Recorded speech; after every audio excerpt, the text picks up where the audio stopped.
Australia का कोयला ना खरीदने की जिद पर अड़ा चीन। पूरी दुनिया में इन दिनों घूम घूम कर थक चुका है, लेकिन कोयला है कि चीन को मिल ही नहीं रहा है।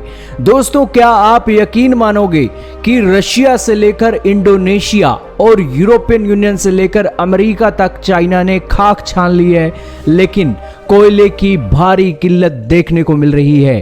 कोयले की किल्लत तो इन दिनों इधर तक पहुंच गई है कि भारत के अंदर भी जो स्टॉक है कुछ ही दिनों का बचा हुआ है, लेकिन भारत की सरकार लगातार अपने देश के अंदर कोयले के जो प्रोडक्शन है उसको बढ़ाने के बारे में विचार कर रही है। लेकिन आज की जो वीडियो है चाइना के ऊपर डेडिकेटेड है।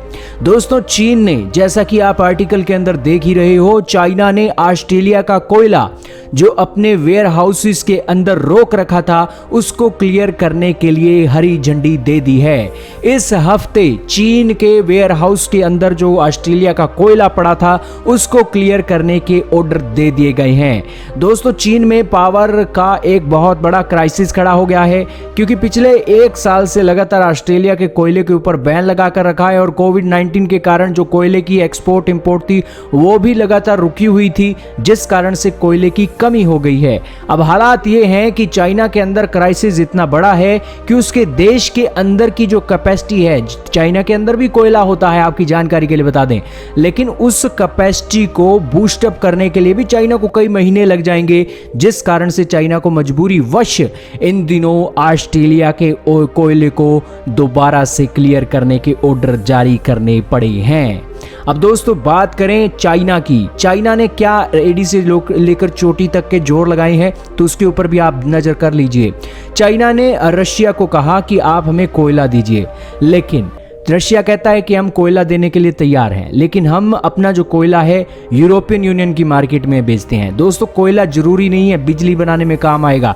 कोयला काम आता है स्टील के अंदर, कोयला काम आता है अलग अलग फैक्ट्रियों के अंदर। तो इस सिचुएशन में डिमांड बहुत है क्योंकि प्रोडक्शन कम हो रही है, और रशिया का कहना है कि हम यूरोपियन यूनियन की मार्केट में भी सप्लाई कर रहे हैं, और यहाँ पर ये जो आपको सप्लाई तो कर देंगे, लेकिन रशिया बहुत बड़ा देश है। इस सिचुएशन में कोयले की एक्सपोर्ट करनी है तो रेलवे के अंडर होगी, और रेलवे के अंदर इतनी कैपेसिटी नहीं है कि पूरे के पूरे चाइना को चलाने के लिए जो कोयले की कैपेसिटी है वो पूरी की जा सके। जाहिर सी बात है कि ऑर्डर देते, पेमेंट होते, ट्रांसपोर्ट होते होते कई महीनों का समय लग जाता है, जिस कारण से जरूरत रशिया से पूरी नहीं की जा सकती है। दूसरी बात आप देखिए कि इंडोनेशिया के पास चाइना गया कि आप हमें कोयला दीजिए। इंडोनेशिया ने क्या कहा? इंडोनेशिया ने कहा कि हमारे तो यहाँ बरसात का मौसम चल रहा है, बरसात का मौसम होने के कारण हम आपको कोयला ज्यादा बड़ी संख्या में नहीं दे सकते। तो इंडोनेशिया से भी नहीं मिला।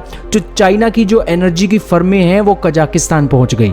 कजाकिस्तान के अंदर सोमवार को एक खबर आई कि जो इंपोर्ट है अब वो शुरू करने वाले हैं कजाकिस्तान से, लेकिन फिर भी जो जरूरत है वो एक बड़े पहाड़ की तरह है, और चाइना को जो आज मिल रहा है वो एक पत्थर के टुकड़े ही मिल रहे हैं, जिस कारण से चाइना को मजबूरी वश ऑस्ट्रेलिया के कोयले को क्लियर करने के ऑर्डर दे देने पड़े हैं। दोस्तों, आपका क्या कहना है चाइना के इस इंसिडेंट के ऊपर? जरूर आपको डिटेल्स जानकारी आज मिली होंगी चाइना के कोयल क्राइसिस के ऊपर। कमेंट सेक्शन में जरूर बताइएगा। इस वीडियो में सिर्फ इतना ही था।